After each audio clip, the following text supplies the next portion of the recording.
with Dr. Anke Graneß from the University of Hildesheim. Thank you for having me and accepting this interview for the IPM Monthly. Let me start by asking a question about your project. So you are the director of a project entitled History of Philosophy in Global Perspective here at the University of Hildesheim. Could you explain briefly what you are doing in this project and what the project's aims are?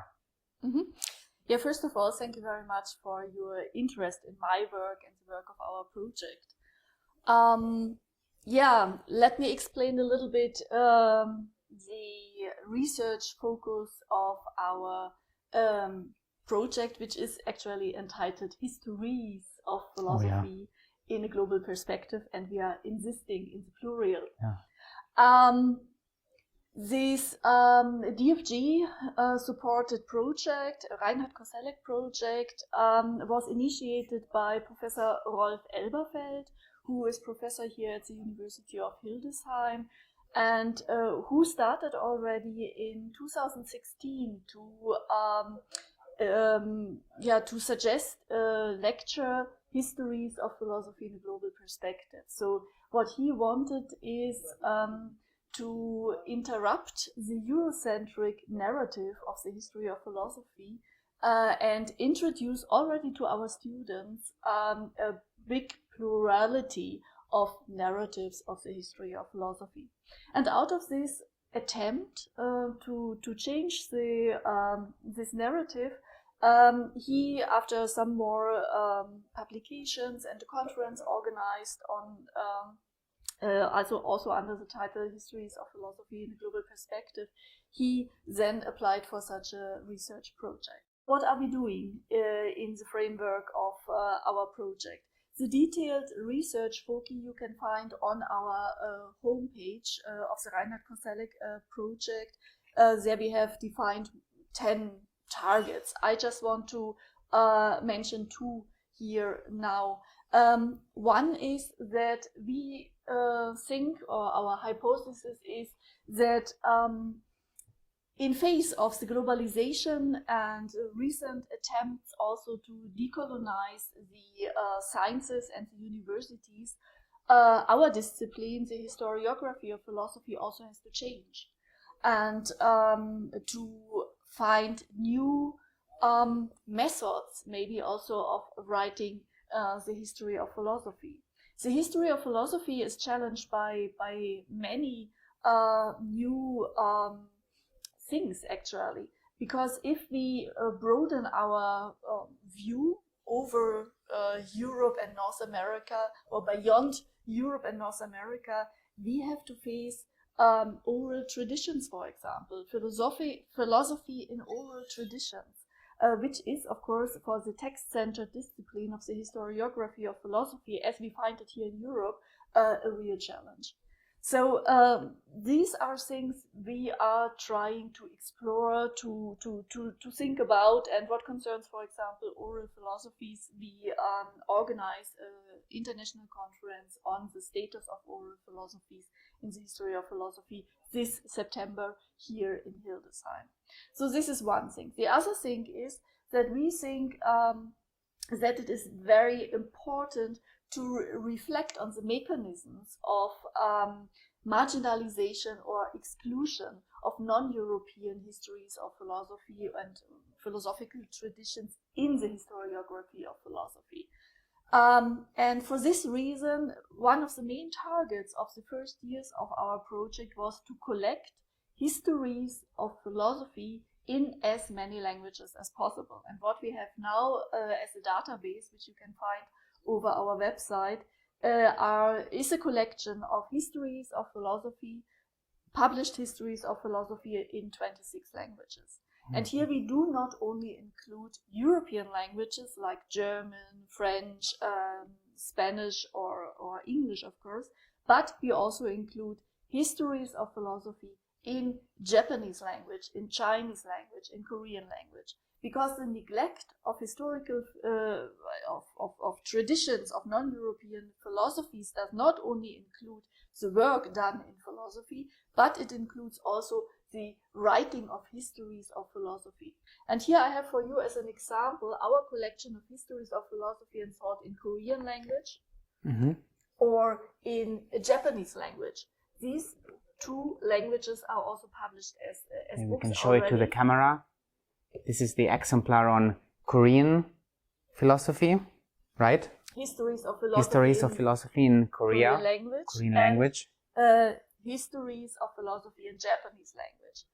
All these data you will find in our database, but here it is also published as a book with a comprehensive introduction, which is problematizing the categories, when did it start, what has been done in this language as a history of philosophy. So we have many different approaches, and one I would also still like to mention here, that's why I brought Jakob Brucker with me here, and his history of philosophy. If we reflect on our own historiography of philosophy in Latin, for example, in German, English, or French language, it becomes obvious, particularly also in Latin, or in the early centuries of writing histories of philosophy in German, that till the end of the 18th century, other origins, different origins of philosophy were still included. Here, for example, in Brucker, we have the Hebrean, Chaldean, Persian, but also the Egyptian and Ethiopian philosophies included. Yeah, and so also to have a look how was the development of writing the history of philosophy in Europe, and at which point in the history and why were non-European histories of philosophy or origins of philosophy excluded, is also part of our work. Earlier this year, you published a book entitled Philosophie in Afrika, that is in English, Philosophy in Africa. It is this book that we have here. Could you tell us what motivated you to write this book and who you think should read it? Yeah, I think I had two main reasons to write this book and to publish it in German, actually, and not in English. The first reason is that philosophy in Africa is still actually completely neglected in the discourses of philosophy and international discourses of philosophy, and also here in the German-speaking area. The second point was that I think that Africa is a wonderful model to discuss central challenges and issues of a future historiography of philosophy in a global perspective. In Africa, we have oral traditions. We have very long written traditions, such as the ancient Egyptian sage literature, which is completely neglected as philosophy. We have challenges caused by colonialism, of course. The interruption of histories of ideas, the ruptures of histories of ideas motivated or caused by colonialism. This is one of the central challenges in Africa, but not only in Africa, also in Latin America and other regions of the world. We have Africa is also the continent which makes us, or which is calling us to reflect on racisms which are still anchored in our own historiography of philosophy and in doing philosophy, in detecting the stereotypes, detecting what categories like race had in philosophical theories. What were the intellectual and philosophical challenges you encountered while writing your book? Yeah, indeed, I faced a lot of challenges while writing this book. Let me mention maybe 2 or 3 of them. The first challenge I had to face, of course, is the problem of language.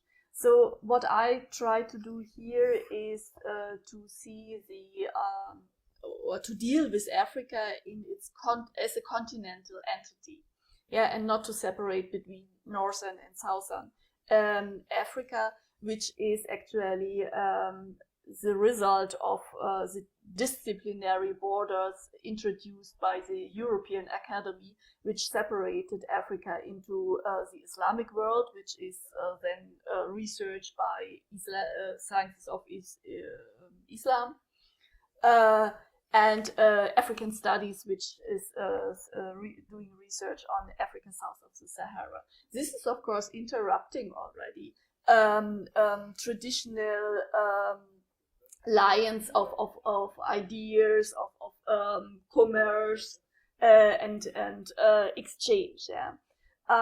So I try to see it in its totality, but also I try to go beyond Africa, because Africa is cannot just be reduced on this continent, because at least after the European colonialism and the slave trade, as a result of it, we have strong communities, African communities in the Caribbean, in North and South America. So Africa is also something what goes beyond the entity, the geographical entity. What do I mean with the challenge of language? I deal with problems such as is the ancient Egyptian sage literature philosophy. But I'm not an Egyptologist, and of course I cannot read the hieroglyphs. So I had to rely on translations. The same applies to literature in Gesh, the ancient language of Ethiopia, and many other languages.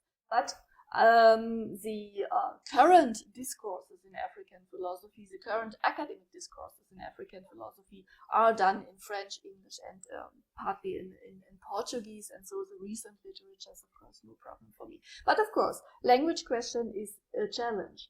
Another challenge, which is a kind of ethical issue, is, of course, that I'm, as a white academic situated in the global north, write about Africa, write about the history of philosophy in Africa. This can be, of course, seen as an act of appropriation, which is not my intention. Insofar, I completely try to work on a meta level. I regard myself as an observer of discourses and an analyst of discourses which are going on in Africa, in the historiography of philosophy in Africa, and I try to discuss methodological problems. Always, I think, if one works on philosophical traditions from non-European context, particularly from context with colonial experiences, such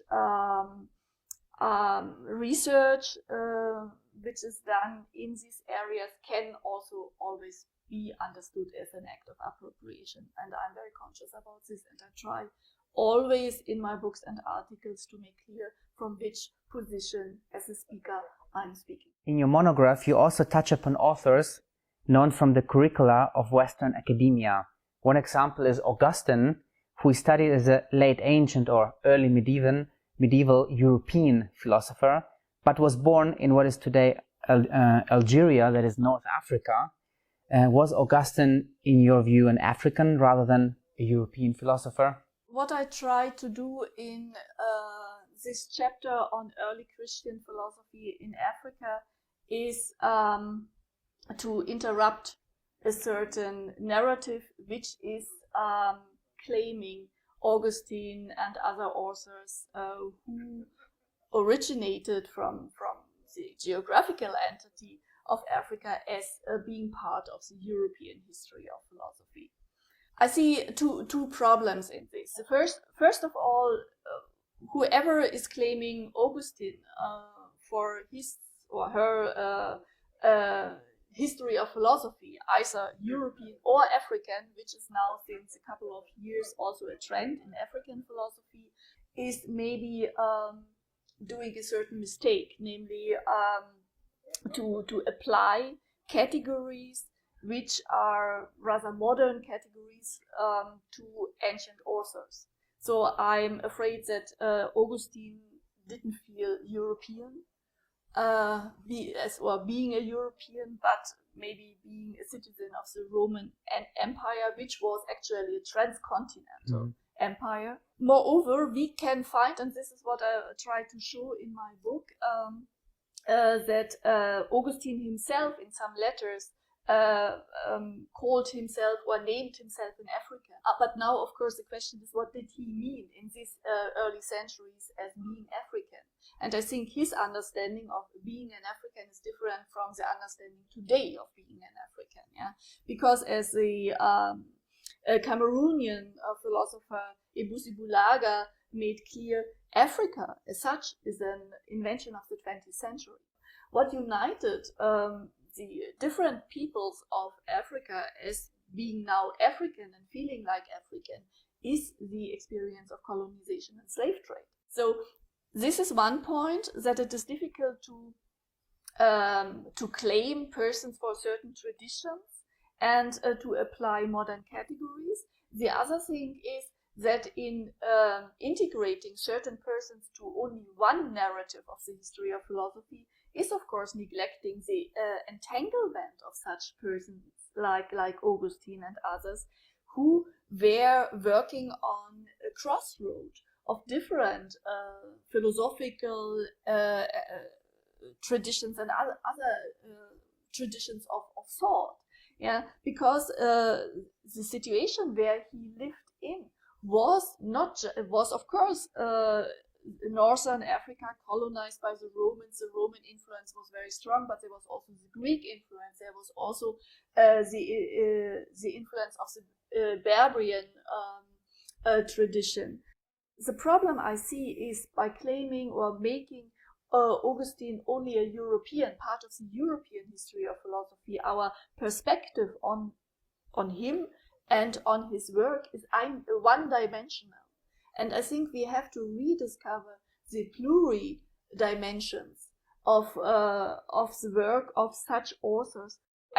What I'm pleading for is to open up our minds and let us think about these contexts in their plurality, of influences politically, and writing the history of philosophy is also, and this is also an argument which I really try to make strong in my book, writing the history of philosophy is also political, because one tries to create a certain identity of a tradition, of a nation.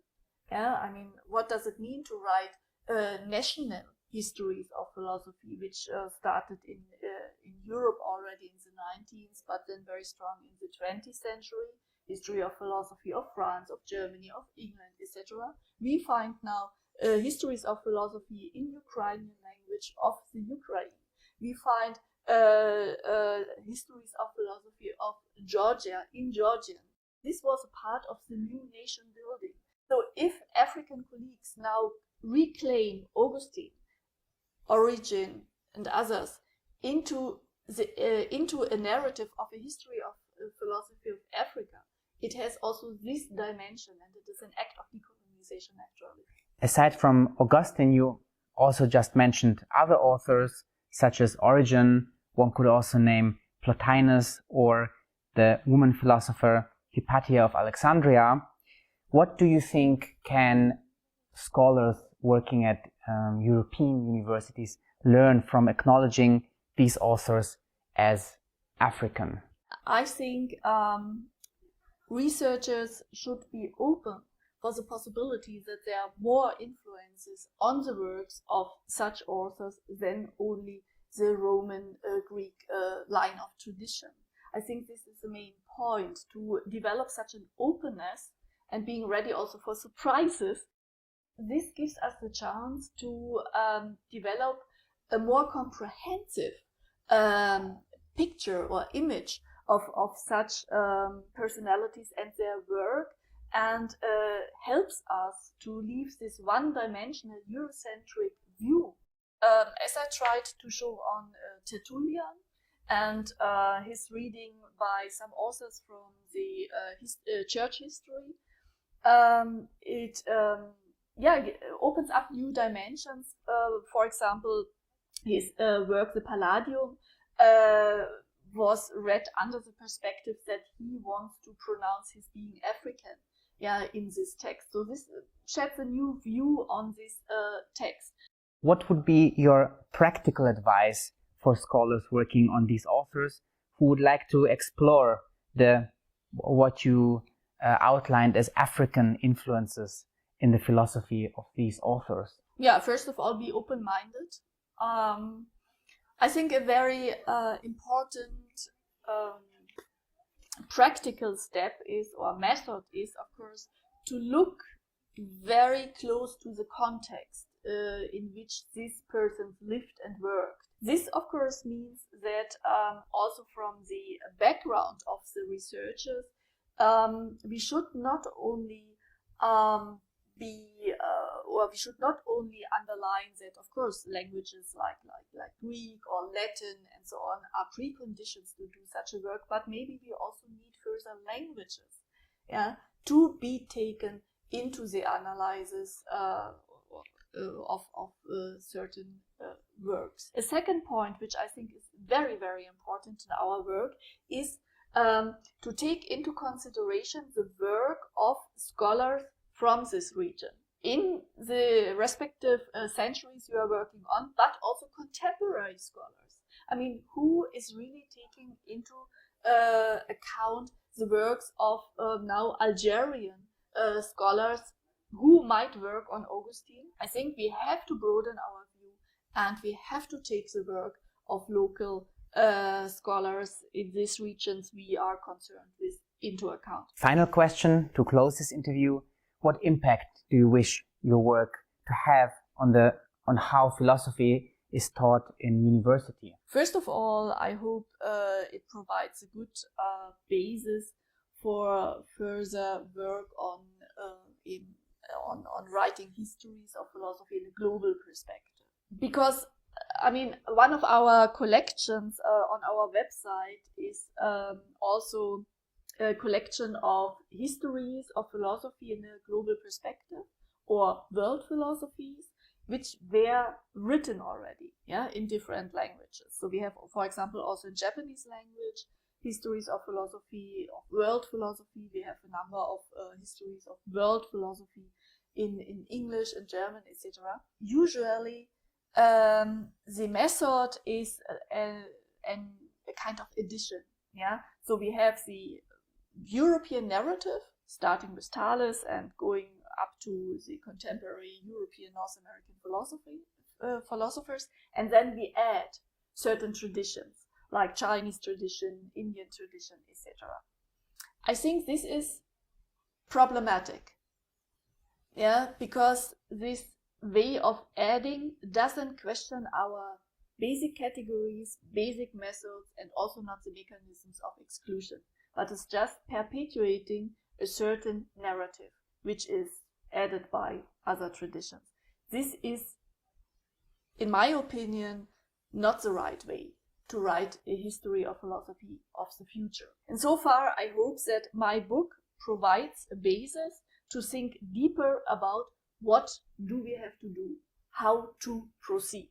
The second aspect which I would like, where I wish that the book might have an effect, and you mentioned already, area of teaching, not only research but also teaching, is that it provides a basis for teaching histories of philosophy in a global perspective.